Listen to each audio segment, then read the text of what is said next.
Sounds like a good time. Well, in other entertainment news, let's take a look now. Live pictures of the Rock and Roll Hall of Fame in downtown Cleveland as it celebrates its 30th anniversary of the grand opening. Do you remember back on September 2nd, 1995, the iconic concert wrapped up its opening weekend from Chuck Berry to Aretha Franklin, Bruce Springsteen, Bob Dylan. Boy, it was a night that helped cement Cleveland's place in rock and roll history. Who better to take a look back at that unforgettable show than our very own music man, Mike Polk Jr. He is outside the hall right now. Mike, it still looks as beautiful today as it did 30 years ago. It does, Jay. You're absolutely right. Despite the makeover that's going on right now, it's causing a little bit of construction. It is still a gorgeous jewel right here in downtown Cleveland. And one thing that kept it vibrant was a very important concert that they had 30 years ago. Take a look.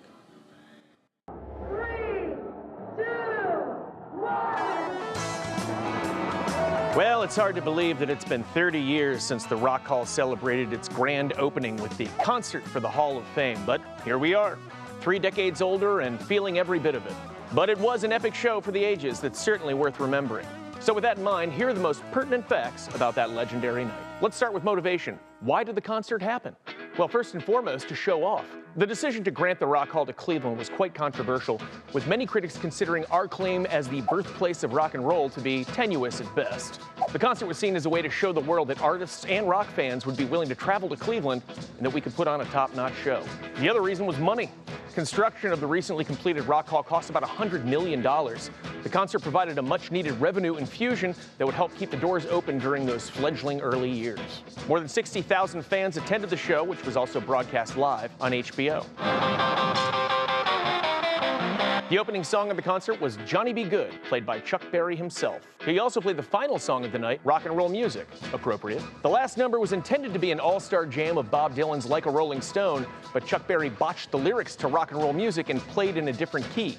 So they decided to just call it a night right there. And that was probably a good call, because at that point the concert runtime was already at 6 hours and 40 minutes, 2 hours longer than the organizers had intended. The final note was played at 2:10 a.m., so long night. What if it goes till 4 in the morning? Doesn't matter. I don't care. I'll be here. 68 songs were played, featuring 41 different combos of performers, some already legendary and some who were well on their way there.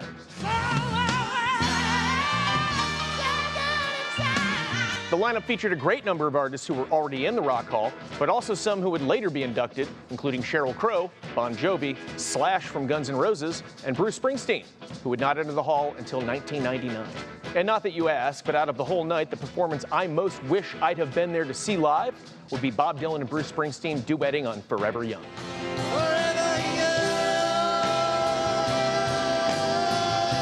By contrast, the performance I'm most fine with having missed would be John Bon Jovi and Richie Sambora's rendition of John Lennon's Imagine. Imagine all the people.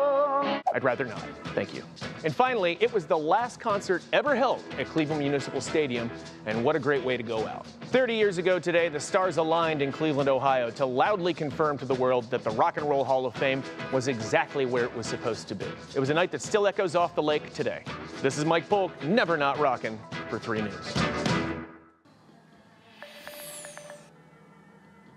So it was a legendary night, but 6 hours and 40 minutes. Jay, Christy, do you guys think you would have hung in through the entirety of that show? Mike, I love rock, but I have a bit of ADHD. I don't think I could have lasted that whole night. Yeah. I don't know, Christy could do that. That's a long concert. I keep thinking, well, it was 30 years ago. Maybe we could have back then. Well, now, that's a fair point. Maybe not. Yeah, that's a fair point. 2 things quickly. John Bon Jovi on line 1, Richie Sambora on line 2. The other thing, Mike, I can't help but think every time I see old footage of Cleveland Municipal Stadium, doggone it, it was a dump, but it was our dump. And in a really strange way, I find myself missing it sometimes. I know. I got super nostalgic just looking back at that footage myself, too. It's like an old beat-up pair of shoes that I really miss walking around in. That's very well said. Our rockin' man, Mike Polk Jr., live at the hall as she turns 30. Mike, thank you.